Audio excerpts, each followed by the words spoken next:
Olá pessoal, tudo bem? Meu nome é Patrícia e hoje nós iremos dar início à aula 9 da frente de Biologia A. Então hoje nós iremos falar sobre núcleo celular, mais especificamente sobre núcleo interfásico e também sobre cromossomos.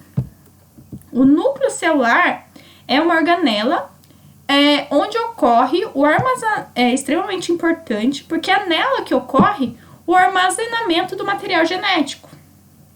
É também nela, ou seja, lá também ocorre a síntese dos ácidos nucleicos, né, RNA e DNA, ou seja, a síntese e o armazenamento do material genético.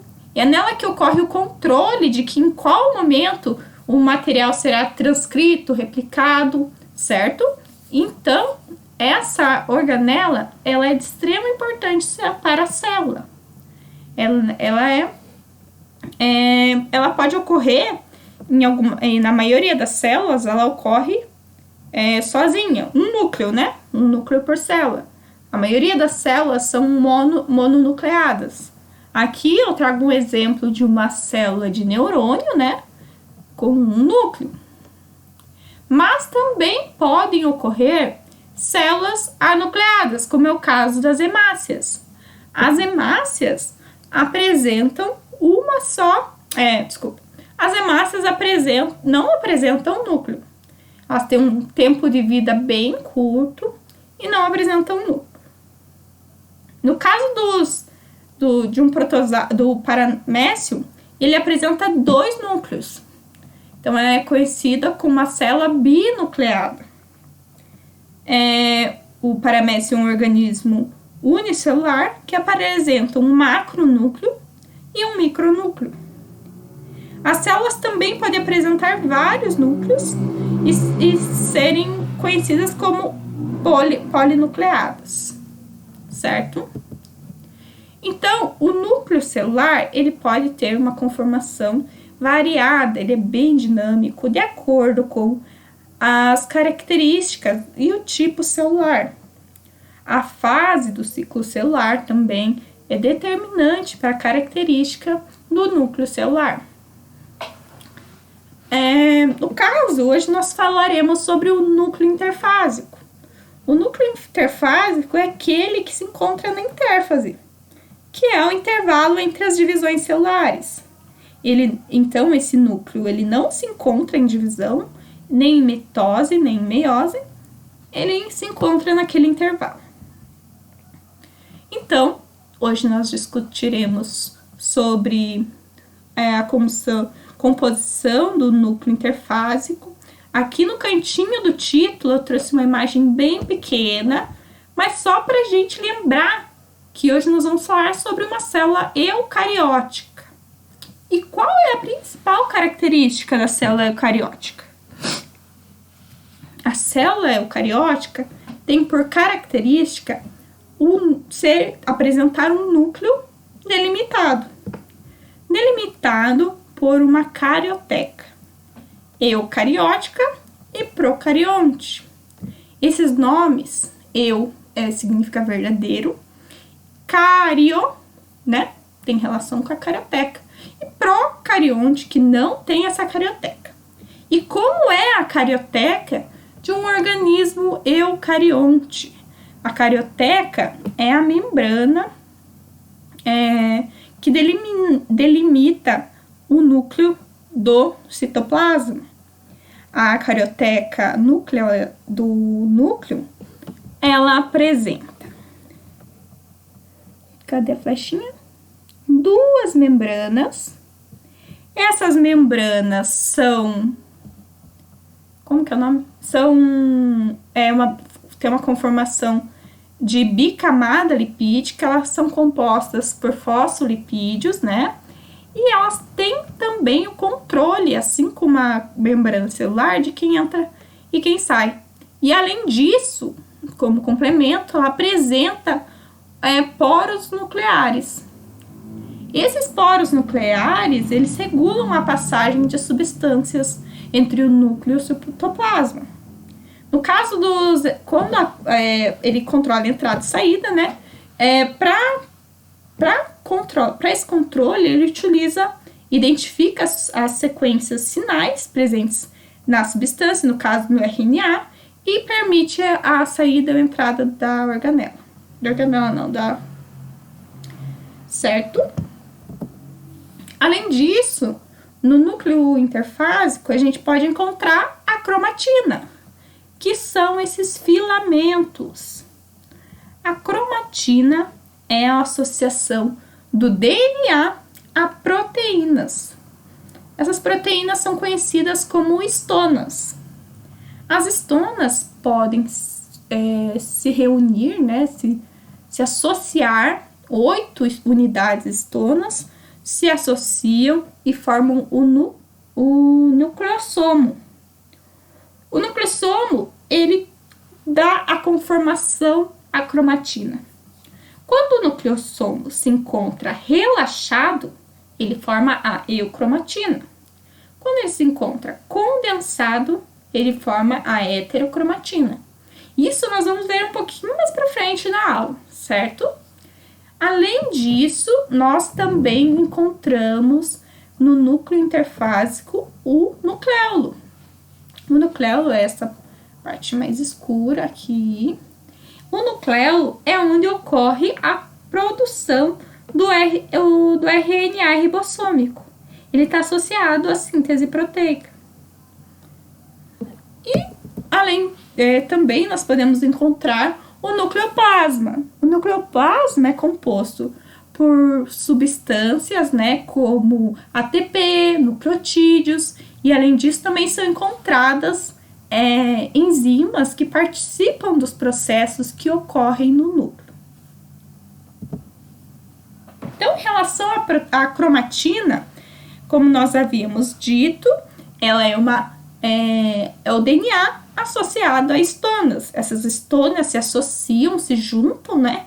Formam um complexo conhecido como nucleossomo, e a junção dos nucleossomos vai dizer o quanto essa cromatina está compactada ou descompactada. Mas como que eu vou, por que que ele vai, o que vai deixar ela, qual o sinal que vai mostrar se ela vai estar compactada ou descompactada? Isso tem relação com o quão esse DNA vai estar ativo. No caso do DNA, quanto ele vai estar, né, compactado ou descompactado, de acordo com se ele vai estar ativo ou não ativo. Isso a gente vai ver no próximo slide. E também a cromatina ela apresenta uma conformação dinâmica para além da transcrição de RNA. Ela também tem a organização acompanhando a fase do ciclo celular. Durante a divisão celular, ela sim conforma, fica altamente compactada e forma o cromossomo. A cromatina e o cromossomo muitas vezes são utilizados como sinônimos, certo? Os dois sinônimos um do outro. O complexo de nucleossomo, estona e DNA forma um complexo conhecido como colar de contas. Eles são conhecidos, né, na micrografia, eles podem ser representados como um colar de contas, onde as bolinhas impedem que o DNA fique embolado de qualquer forma. Ele facilita a compactação e a descompactação de acordo com as necessidades do DNA. E então, como eu havia dito, a cromatina ela possui estados funcionais, níveis que estão relacionados com os níveis de compactação do nucleossomo. No caso da heterocromatina, onde o DNA encontra-se inativo, ele não será transcrito em RNA e não vai produzir nenhuma proteína, ela é encontrada de uma forma mais escura, certo? Mais condensada. Numa micrografia, a gente pode observar a eucromatina, ou seja, o DNA menos condensado. Esse DNA está ativo, ele será transcrito, produzirá proteínas, terá resultado. E nessa imagem a gente também pode observar o nucleolo. A conformação da eucromatina tem relação, né, com nesse momento tal gene vai ser transcrito. Tal momento, tal gene será transcrito. E essa conformação varia de acordo com as necessidades da célula. Por isso diz respeito ao controle celular, que é uma das funções ou um dos processos que ocorrem no núcleo, que a gente comentou lá no comecinho da aula. Quais são os processos relacionados ao núcleo, certo? Então, como eu havia dito, de acordo com o ciclo celular, de acordo com o controle celular, de acordo com o funcionamento do núcleo, o DNA se encontra em diferentes níveis de conformação. Em dupla hélice, enrolado em nucleossomos, os nucleossomos enrolados mais ainda, a cromatina despirilada, ou seja, a cromatina disponível para transcrição, onde é possível pegar esse DNAzinho e transcrever em RNA, produzir a proteína de interesse, ou a cromatina condensada, inativa, ou ainda o grau maior de condensação, que é o cromossomo. O cromossomo, ele fica nessa condição de condensado na fase do ciclo de divisão. Na metáfase é a etapa onde se pode observar melhor o cromossomo, certo? O cromossomo, ele apresenta uma estrutura padrão, onde ele é formado por duas cromátides irmãs. Cada cromátide é um DNA. Essas cromátides apresentam telômero. O telômero está associado ao envelhecimento celular. Ele tem uma região satélite que ela está também relacionada à formação do nucleolo. Ele apresenta uma constrição secundária. Essa constrição secundária, ela não ocorre em todos os cromossomos, mas ela pode ocorrer.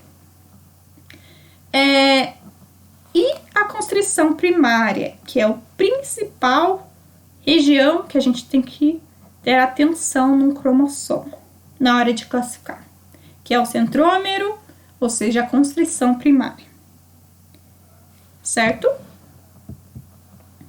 Então, o cromossomo apresenta classificações de acordo com a posição em que se encontra o centrômero. Quando o centrômero se encontra bem no meio dos bracinhos, bem no meio da cromátide, né? Dividindo os braços em tamanhos iguais, ele é conhecido como metacêntrico. Quando o braço acima é um pouco menor, ele é conhecido como submetacêntrico. Quando o braço é menor ainda, ou seja, vamos dizer, 1/3, ele é conhecido como acrocêntrico. E quando ele quase não existe, no caso, é conhecido como telocêntrico, certo? Esse telocêntrico, ele não ocorre na espécie humana, certo? Então, entre os cromossomos, né, eles podem ser classificados de acordo com a posição do centrômero, de acordo com essa constrição primária, né, para classificar eles, certo?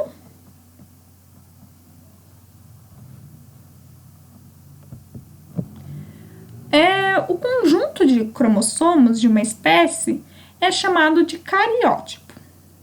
O cariótipo de uma espécie é organizado de acordo com o tamanho do cromossomo, que é do maior para o menor.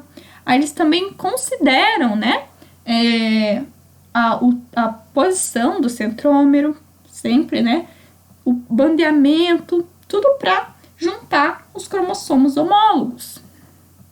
Então, por exemplo, nesse primeiro, aqui nós temos a imagem de um cariótipo humano, certo? Esse cariótipo humano, por exemplo, no cromossomo 1, ele veio da mãe e outro do pai, porque o cariótipo humano é diploide, certo? Então, ele é 2N, 23 cromossomos veio de um e 23 de outro, certo? Cromossomos homólogos. Desses cromossomos homólogos, organizados dessa maneira, desses cromossomos presentes do cariótipo, 44 são autossomos, e cada um produz responsável apresenta algum gene responsável por alguma característica específica.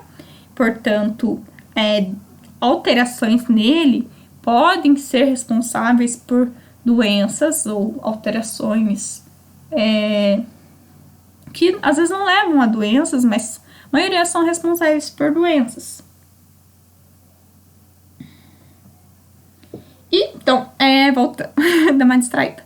Então, o cariótipo possui 46 cromossomos, 23 vindos de cada célula, 23 do pai, 23 da mãe. Destes, 44 são autossomos e 2 deles são sexuais, esses 2 últimos, certo? Aqui, nesse caso, a gente tem um cariótipo masculino, é um homem, né? Então, na presença, se aqui fosse mais um X, seria uma mulher, certo? Então, alterações cromossômicas são quando o número padrão de cromossomos muda. As alterações cromossômicas podem ser numéricas ou estruturais. No caso, a gente trouxe apenas um exemplo de numérica para exemplificar da importância de se conhecer o cariótipo, o quanto conhecer o cariótipo pode ser determinante. Então, você, através de um exame, você pode fazer com que estimular a etapa de metáfase e conseguir visualizar esses cromossomos, certo? E classificá-los. Esse exame de cariótipo, você pode identificar doenças importantes como a síndrome de Down. A síndrome de Down é a alteração no número de cromossomos. Neste caso dessa doença, a alteração no cromossomo 21, que geralmente são 2, ele tem um a mais, esse paciente, essa pessoa. Então, ela tem 47 cromossomos, levando a alterações físicas e morfológicas que o indivíduo vai trabalhar durante a vida, certo? O cromossomo sexual, como eu havia dito, então, num cariótipo humano, 46 cromossomos, desses 44 aqui, organizados de acordo com a classificação dos cromossomos, organizados de acordo com o bandeamento, tamanho e quais genes eles são responsáveis.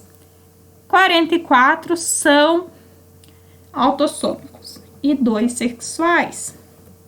Destes 2 sexuais,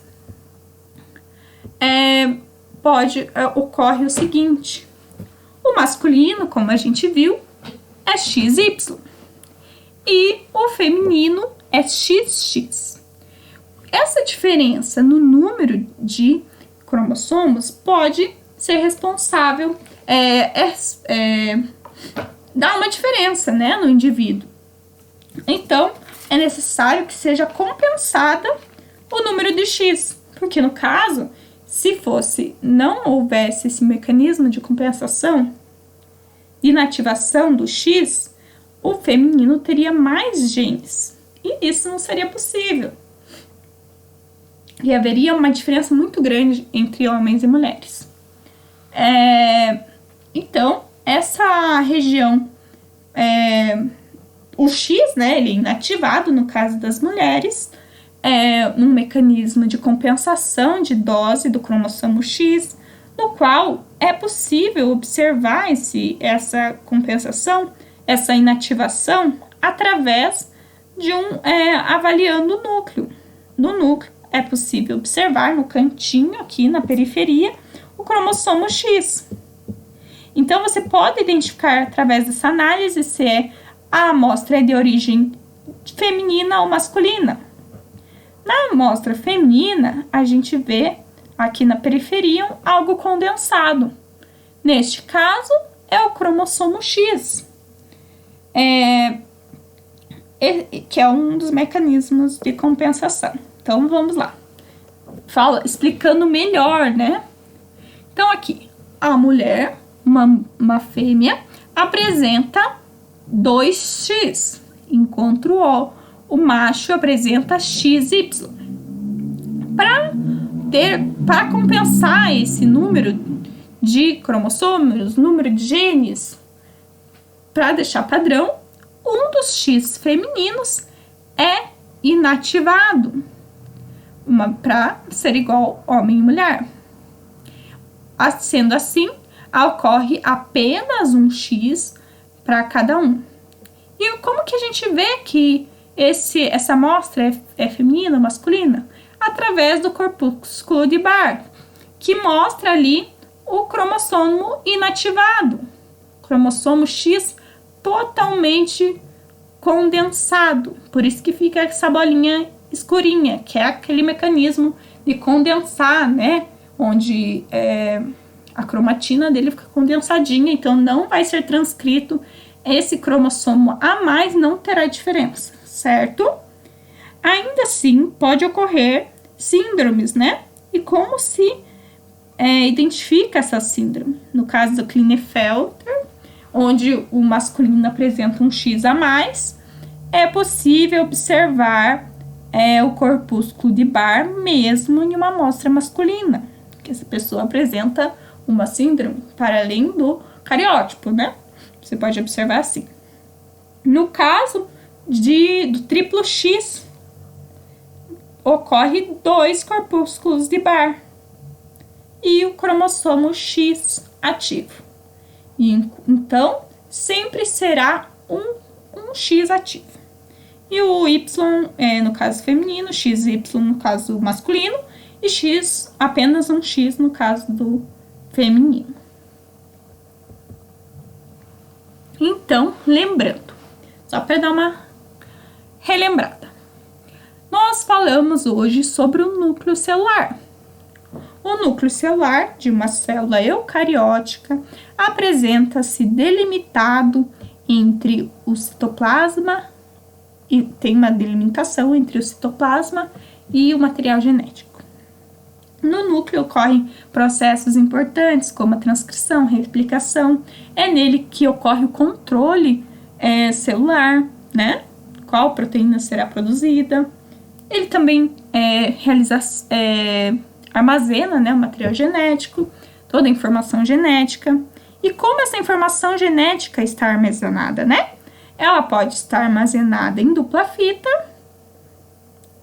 associada a estonas, compactada em diferentes níveis, de acordo com a necessidade de transcrição ou não, até a formação de cromossomos, de acordo com o ciclo celular, necessidade de divisão. Os cromossomos se organizam